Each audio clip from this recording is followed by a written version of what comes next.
सालों बाद आर्शी के खिलाफ आवाज उठाएगा और उसे थप्पड़ मारेगा अनिरुद्ध। नमस्कार दोस्तों, स्वागत है आपका। नमस्ते दोस्तों, स्वागत है आपका आपके अपने चैनल ड्रामा क्वीन पूजा पर। मैं हूं आपकी होस्ट और दोस्त पूजा, और आज मैं फिल्म सिटी के उस सेट से लौटी हूं जहां हवाओं में भी आज तनाव महसूस हो रहा था। आज मेरे पास जो खबर है वो स्टार प्लस के शो झनक के इतिहास का सबसे बड़ा टर्निंग पॉइंट साबित होने वाली है। मेरे सूत्रों ने जब मुझे शूटिंग का शेड्यूल और सीन का विवरण भेजा तो एक पल के लिए मुझे अपनी आंखों पर यकीन नहीं हुआ। हम बरसों से जिस पल का इंतजार कर रहे थे कि कब अनिरुद्ध बोस अपनी चुप्पी तोड़ेगा, कब वो अर्शी के चंगुल से आज़ाद होगा और कब वो अपनी असली बेटी को स्वीकार करेगा, वो पल आखिरकार आ गया है। आज की इस वीडियो में मैं उस महा एपिसोड की एक एक बारीकी का विश्लेषण करूंगी जो आने वाले दिनों में आपकी टीवी स्क्रीन पर आग लगाने वाला है। यह कोई साधारण एपिसोड नहीं है, यह एक मेगा ब्लॉकबस्टर है जो टीआरपी के सारे रिकॉर्ड तोड़ने वाला है। आज बोस हाउस की दीवारें हिलने वाली हैं और जो राज 20 सालों से दफन थे वो आज लावे की तरह फूटकर बाहर आएंगे। तो दिल थाम कर बैठिए, अपनी कुर्सी की पेटी बांध लीजिए, क्योंकि आज हम गोता लगाने वाले हैं भावनाओं के उस समुद्र में जहां प्यार, नफरत, बदला और प्रायश्चित की लहरें एक साथ उठ रही हैं। कहानी के इस ऐतिहासिक पड़ाव को समझने के लिए हमें सिर्फ कल के एपिसोड को नहीं बल्कि उस दर्दनाक अतीत को कुरेदना होगा जो आज इस महायुद्ध की वजह बना है। केंद्र में है अनिरुद्ध और अर्शी। दुनिया के लिए ये एक पावर कपल हैं, समाज में इनकी इज्जत है, रुतबा है। लेकिन हम जो इस शो के सच्चे फैंस हैं जानते हैं कि इस रिश्ते की नींव प्यार पर नहीं बल्कि झूठ, फरेब और समझौतों पर टिकी है। अर्शी ने हमेशा अनिरुद्ध को अपनी उंगलियों पर नचाया है, उसकी हर भावना को कुचला है। दूसरी तरफ है ऋषि, एक जांबाज एसपी, पुलिस की वर्दी में एक ऐसा शख्स जो पूरी दुनिया को इंसाफ दिलाता है लेकिन अपनी ही जिंदगी के फैसले लेने में हमेशा नाकाम रहा है। ऋषि, जो आज अनिरुद्ध और अर्शी की बेटी अदिति का पति है, उसका अतीत आज भी उसका पीछा नहीं छोड़ रहा। उसका अतीत है झनक, वो मासूम, वो स्वाभिमानी झनक जिसे ऋषि ने पागलों की तरह चाहा था। लेकिन अर्शी की रची हुई गलत फहमियों के चक्रव्यूह में फांसकर, अपनी माँ की झूठी कस्मों में बंधकर उसने झनक का हाथ छोड़ दिया। लेकिन दोस्तों, असली ट्विस्ट ऋषि या अदिति की लव स्टोरी में नहीं है। असली भूकंप का केंद्र तो अनिरुद्ध बोस की उस दबी हुई कहानी में है जो 20 साल पहले शुरू हुई थी। याद कीजिए बड़ी झनक यानी नूतन को, वो कश्मीरी कली जिससे अनिरुद्ध ने बेइंतहा मोहब्बत की थी। वो प्यार पवित्र था, वो रिश्ता रूहानी था। लेकिन बोस परिवार के दकियानूसी रिवाजों और समाज के डर से अनिरुद्ध ने उस प्यार की बलि दे दी। उसने नूतन को छोड़ दिया और अर्शी से शादी कर ली। नूतन ने अकेले दम पर अपनी बेटी झनक को पाला, गरीबी देखी, अपमान सहा, लेकिन अपनी बेटी को स्वाभिमान का पाठ पढ़ाया। और अनिरुद्ध क्या, वो महलों में रहकर भी एक लाश की तरह जी रहा था। लेकिन अब उसे ये पक्का यकीन हो चुका है कि जिस नई झनक को उसका परिवार नौकरानी समझता है, जिसे उसकी पत्नी अर्शी और बेटी अदिति नफरत की नज़र से देखते हैं, वो कोई और नहीं बल्कि उसकी और नूतन की अपनी बेटी है, उसकी अपनी खून, उसकी अपनी जान। अब मैं आपको ले चलती हूँ सीधे सेट पर। फिल्म सिटी के स्टूडियो नंबर 4 में कल रात जो शूट हुआ उसने वहां मौजूद हर क्रू मेंबर की आंखों में आंसू ला दिए।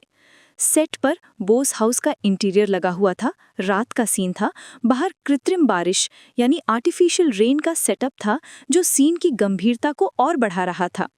डायरेक्टर ने लाइट्स को बहुत डिम रखा था, सिर्फ अनिरुद्ध के चेहरे पर एक पीली रोशनी पड़ रही थी जो उसके अंदर चल रहे तूफान को बयां कर रही थी। पूरी यूनिट खामोश थी, पिन ड्रॉप साइलेंस था। अनिरुद्ध का किरदार निभाने वाले अभिनेता ने इस सीन के लिए 4 घंटे तक किसी से बात नहीं की ताकि वो इस दर्द को महसूस कर सकें। बोस हाउस में गहरा सन्नाटा पसरा है, लेकिन यह तूफान से पहले की शांति है। अनिरुद्ध अपने स्टडी रूम में अकेला बैठा है। उसके सामने टेबल पर विस्की का एक ग्लास है जिसे उसने हाथ भी नहीं लगाया, और पास में रखी है एक पुरानी फटी हुई डायरी और एक ब्लैक एंड वाइट तस्वीर। यह तस्वीर बड़ी झनक की है। अनिरुद्ध उस तस्वीर को अपने हाथों में उठाता है, उसकी उंगलियां कांप रही हैं। बैकग्राउंड में कोई मंजीक नहीं है, सिर्फ घड़ी की टिक टिक और अनिरुद्ध की। कैमरे का क्लोजअप शॉट अनिरुद्ध की आंखों पर जाता है, जहां 20 साल का जमा हुआ दर्द आंसुओं के रूप में बहने को बेताब है। वो डायरी का एक पन्ना पलट का है। ये डायरी नूतन की है, जो किसी तरह अनिरुद्ध के हाथ लग गई है। इसमें नूतन ने अपने अकेलेपन और अनिरुद्ध के लिए अपने प्यार को लिखा था। अनिरुद्ध तस्वीर से बातें करना शुरू करता है। ये एक लंबा और भावुक एकालाप है। वो रोंधे गले से कहता है, मैं हार गया झनक। मैं एक बहुत बुरा इंसान हूँ। मैंने तुमसे वादा किया था कि मैं हमेशा तुम्हारा साथ दूंगा, लेकिन मैंने समाज के डर से अपना हाथ खींच लिया। मैंने तुम्हें तन्हा छोड़ दिया उस जालिम दुनिया से लड़ने के लिए। वो डायरी का एक पन्ना पढ़ता है। अनिरुद्ध, हमारी बेटी आज पहली बार चली। काश तुम यहाँ होते। अनिरुद्ध फूट फूट कर रोने लगता है। मैं वहाँ नहीं था।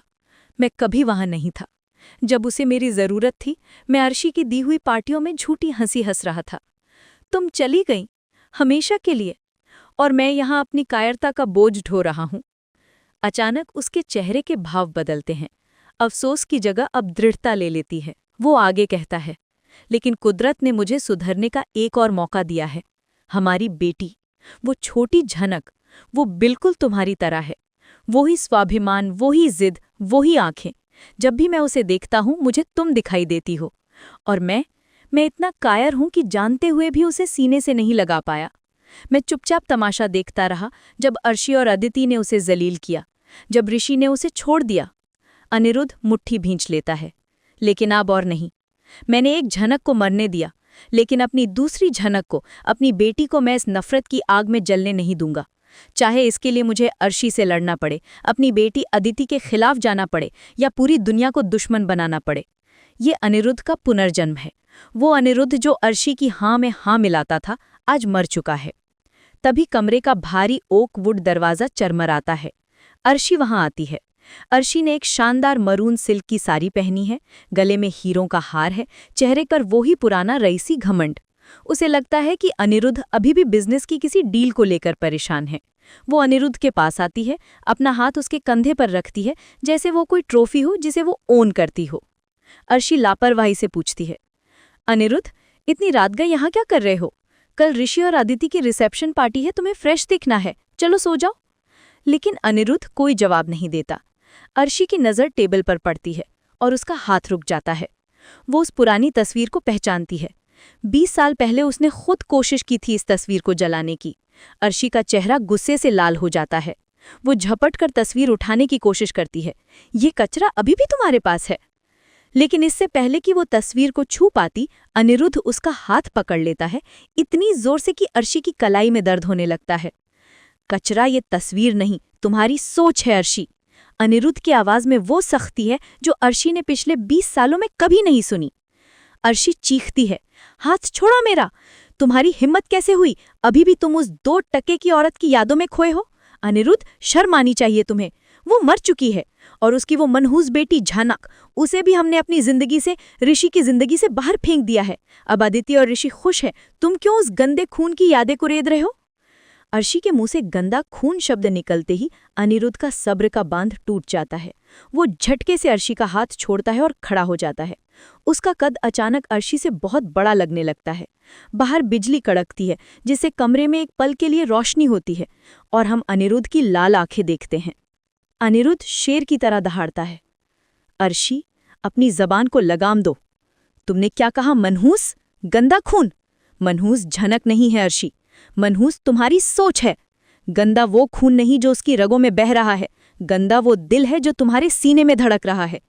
जिस लड़की को तुम नौकरानी समझती हो, वो रूह से, संस्कारों से और खून से तुमसे और तुम्हारी बेटी अदिति से कहीं ज्यादा ऊंची है।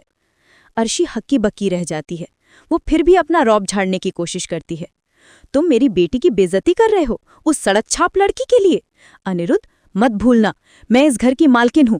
मेरी वजह से तुम्हारा ये स्टेटस है। अगर मैंने चाह लिया तो तुम सड़क पर आ जाओगे। और यहीं पर अनिरुद्ध वो बात कहता है जो शो की टीआरपी को आसमान पर पहुंचा देगी। वो हंसता है, एक दर्दनाक हंसी। भाड़ में गया स्टेटस, और मालकिन नहीं हो तुम सिर्फ एक ऐसी औरत हो जिसने अपनी इनसिक्योरिटी, अपनी जलन को परिवार का नाम दिया। तुमने मेरी फूर सी बच्ची अदिति को भी अपने जैसा जहरीला बना दिया। तुमने ऋषि को गुमराह किया। तुमने एक बेकसूर लड़की की जिंदगी नर्क बना दी, सिर्फ इसलिए क्योंकि वो मुझसे जुड़ी थी।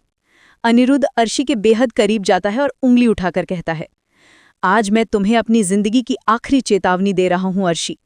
अगर आज के बाद तुमने या तुम्हारी बेटी अदिति ने झनक के खिलाफ कोई भी साजिश रची या उसे कोई भी तकलीफ पहुंचाई तो अंजाम बहुत बुरा होगा।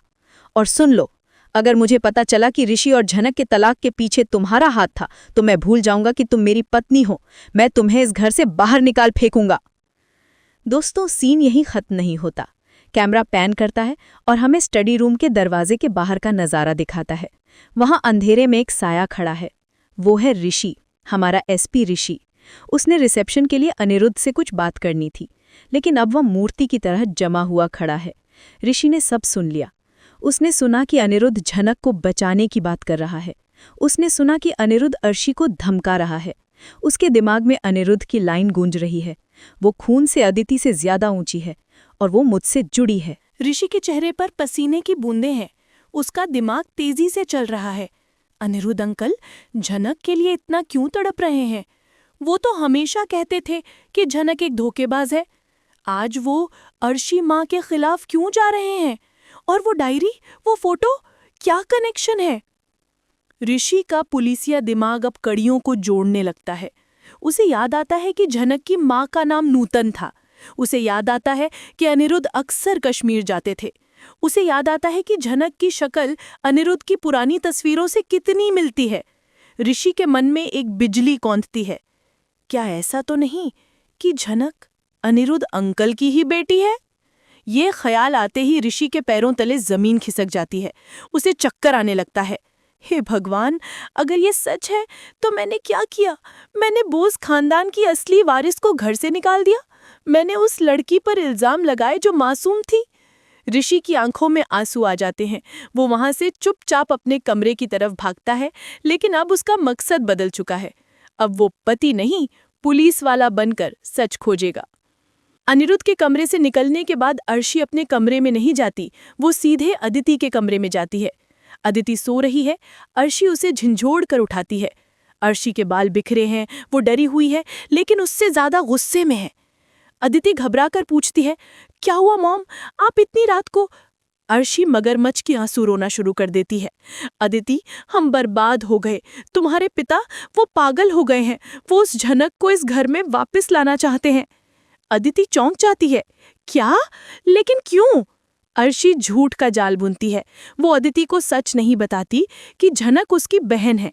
वो कहती है कि तुम्हारे पिता का उस लड़की के साथ नाजायज रिश्ता है।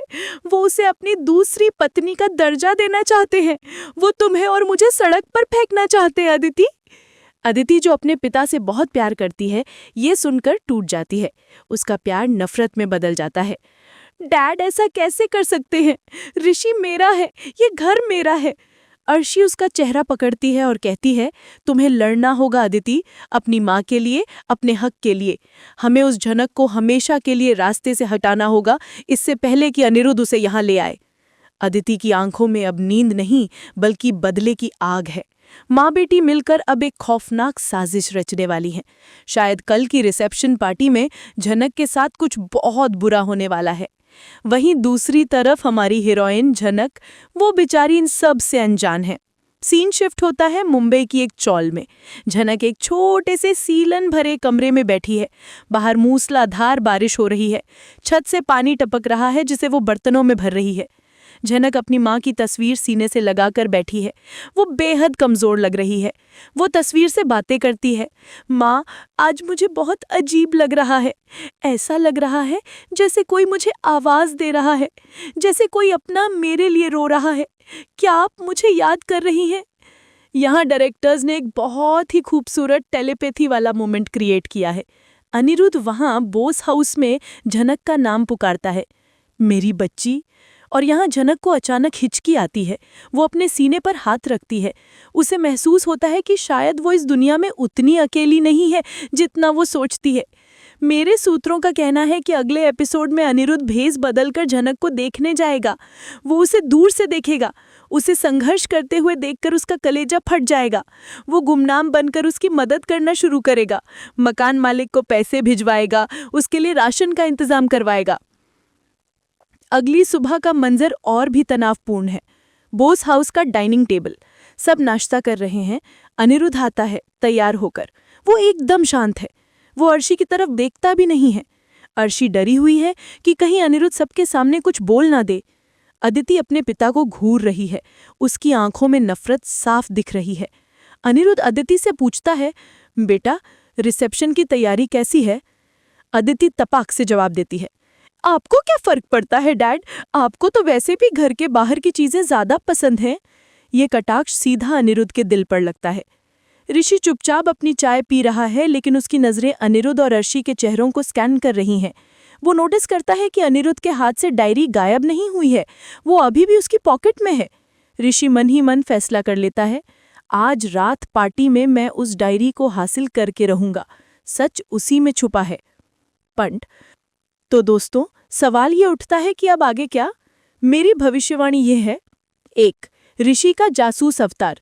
ऋषि रिसेप्शन पार्टी के दौरान अनिरुद्ध की डायरी चुरा लेगा। उसमें उसे नूतन और अनिरुद्ध की शादी की फोटो या बर्थ सर्टिफिकेट मिल सकता है। 2. अदिति का जानलेवा हमला। अर्शी के कहने पर अदिति झनक को किसी बहाने से बुलाकर उसे नुकसान पहुंचाने की कोशिश करेगी। हो सकता है उसे सीढ़ियों से धक्का देने का प्लान हो। 3. अनिरुद्ध की एंट्री। ऐन वक्त पर अनिरुद्ध वहां पहुंचकर झनक को बचाकर सबके सामने चिल्लाकर कह देगा, खबरदार, वो मेरी बेटी है। ये सीन टीवी जगत का सबसे बड़ा धमाका होगा। 4. झनक का इनकार। सबसे बड़ा इमोशनल ट्विस्ट तब आएगा जब झनक अनिरुद्ध को अपनाने से मना कर देगी। वो कहेगी, मुझे बोस सरनेम नहीं चाहिए, मुझे मेरा खोया हुआ बचपन चाहिए। और अनिरुद्ध के पास माफी मांगने के सिवा कोई रास्ता नहीं होगा। पंट। तो दोस्तों, ये था मेरा आज का मेगा एनालिसिस। फिल्म सिटी में अब जो भी होगा उसकी हर एक खबर, हर एक गॉसिप मैं आपके लिए लाती रहूंगी। ये लड़ाई अब आर पार की है। अनिरुद्ध ने अपनी तलवार खींच ली है और अर्शी की ढाल अब टूटने वाली है। अनिरुद्ध का ये बदलाव सिर्फ एक कहानी का मोड़ नहीं है, ये एक सामाजिक संदेश भी है कि देर आए दुरुस्त आए। हमें अपने हक के लिए लड़ना चाहिए, चाहे सामने कोई भी हो। आपको क्या लगता है, क्या ऋषि सच जान के बाद अदिति को छोड़ देगा और झनक के पास वापस जाएगा? क्या झनक कभी अनिरुद्ध को पापा कह पाएगी? अपनी राय मुझे कमेंट्स में जरूर बताएं। इस वीडियो को लाइक करें, अपने दोस्तों के साथ शेयर करें, खासकर उन आंटियों के साथ जो झनक देखती हैं। और अगर आपने अभी तक ड्रामा क्वीन पूजा को सब्सक्राइब नहीं किया है तो अभी करें, घंटी बजाना ना भूलें ताकि मेरी अगली ब्रेकिंग न्यूज़ आप मिस न करें। मैं आपकी पूजा फिर मिलूंगी एक और धमाकेदार अपडेट के साथ। तब तक के लिए देखते रहिए और बने रहिए मेरे साथ।